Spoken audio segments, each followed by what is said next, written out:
सोमवार रे block office ताला कार्यालय रे नाहंती अधिकारी ब्लॉक को आसी निराश हेले लोके ब्लॉक ऑफिस रे ताला मारी भोजी खाई गले सरकारी बाबू एभली किछि रोचक दृश्य देखा मिली अनुगुल जिला छेंडीपदा ब्लॉक कार्यालय रे देखंतु ब्लॉक ऑफिस रो जो विभाग को जीव सेठी ताला झुलुछि ब्लॉक रो सरकारी बाबू माने भोजी खाई नरसिंहपुर जाइथिबा अभियोगकारी माने कहिसंती जरूरी कार्य रे अनेक दूररु आसी निराश होई फेरिछंती लोके प्रशासन पक्षर प्रत्येक सोमवार दिन अधिकारी माने जनसाधारण अभियोग शुणिबार व्यवस्था रही किंतु अभियोग शुणा बदल में भोजी खाइबाकू चली जाइछंती एही ब्लॉक रो विभिन्न विभागीय अधिकारी तेबे वीडियो 8 दिन हेबो मां को अकाल वियोग नहीं छुट्टी रे थिबा बेले आज तांको मां को एकादश थिला तेणु ब्लॉक रो अधिकांश अधिकारी भोजी खाई चली जाइछंती लोकंको समस्या बुझिबा पई ब्लॉक ऑफिस रे कोनोसी अधिकारी नथिले लोकंकु सेवा न जोगाई ऑफिस रे ताला मारी बाबू माने भोजी खाई जिबा केते दूर युक्तियुक्त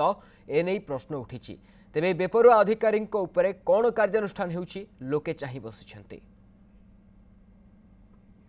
मोटे ब्लॉक रे काम थिला सार को देखा करे आस्थिली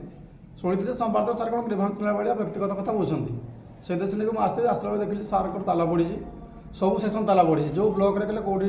को रूम फाका नाही बोली बोली हम 10:30 आसिलु 12टा बेले जण को व्यक्ति को भेटली से कहले जे हम पचाली आ सार कर दे से कहले आज सार किए नष्ट हो सब बुझे खाऊ जाती बोले केतले फेरबे काला हम किसी कहि परिबु ना समस्त अधिकारी ना केवल समस्त अधिकारी कौन से रूम सब रूम ताला पड़ी किंतु कहा को भेट पाइली ना।